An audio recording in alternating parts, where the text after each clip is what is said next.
Deuteronomy chapter 33, Moses' final blessing on Israel, verse 1. This is the blessing with which Moses, the man of God, blessed the people of Israel before his death. He said, "The Lord comes from Sinai, and dawned from Seir upon us. He shone forth from Mount Paran. He came from the 10,000s of holy ones, with flaming fire in his right hand. Yes, he loved his people, all his holy ones were in his hand. So they followed in your steps, receiving direction from you. When Moses commanded us a law as a possession for the assembly of Jacob, thus the Lord became king in Jeshurun. With the heads of the people were gathered, all the tribes of Israel together.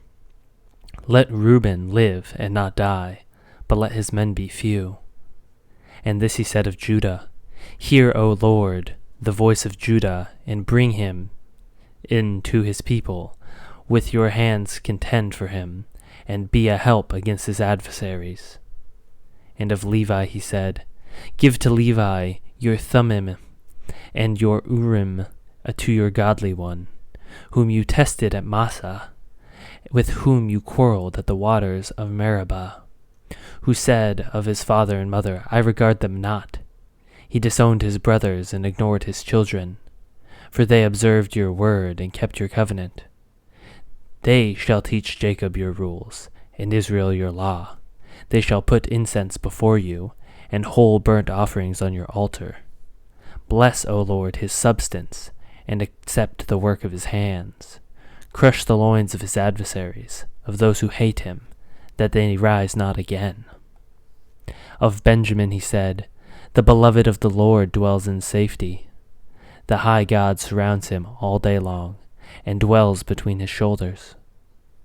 And of Joseph he said, "Blessed by the Lord be his land, with the choicest gifts of heaven above, and of the deep that crouches beneath, with the choicest fruits of the sun, and the rich yields of the months, with the fine produce of the ancient mountains and the abundance of the everlasting hills, with the best gifts of the earth in its fullness, and the favor of him who dwells in the bush.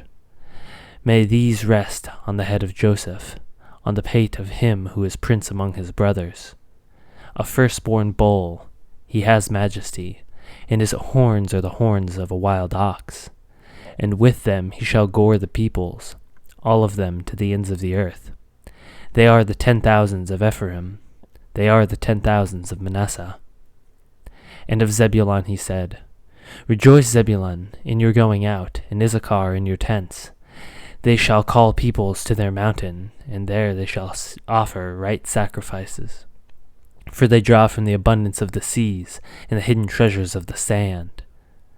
And of Gad he said, "Blessed be he who enlarges Gad. Gad crouches like a lion, and tears off arm and scalp. He chooses the best land for himself, for there a commander's portion was reserved. And he came with the heads of the people. With Israel he executed the justice of the Lord, and his judgments for Israel."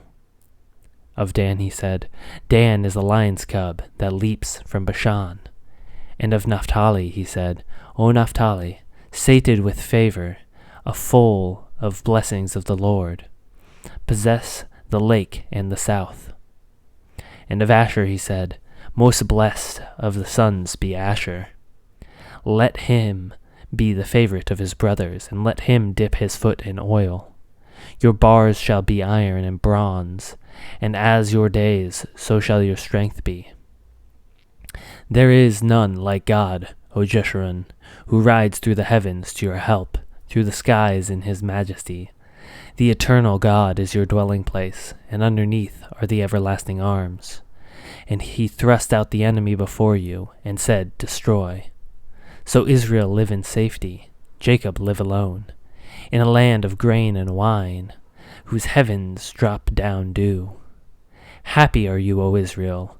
Who is like you, a people saved by the Lord, the shield of your help, and the sword of your triumph? Your enemies shall come fawning before you, and you shall tread on their backs."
you.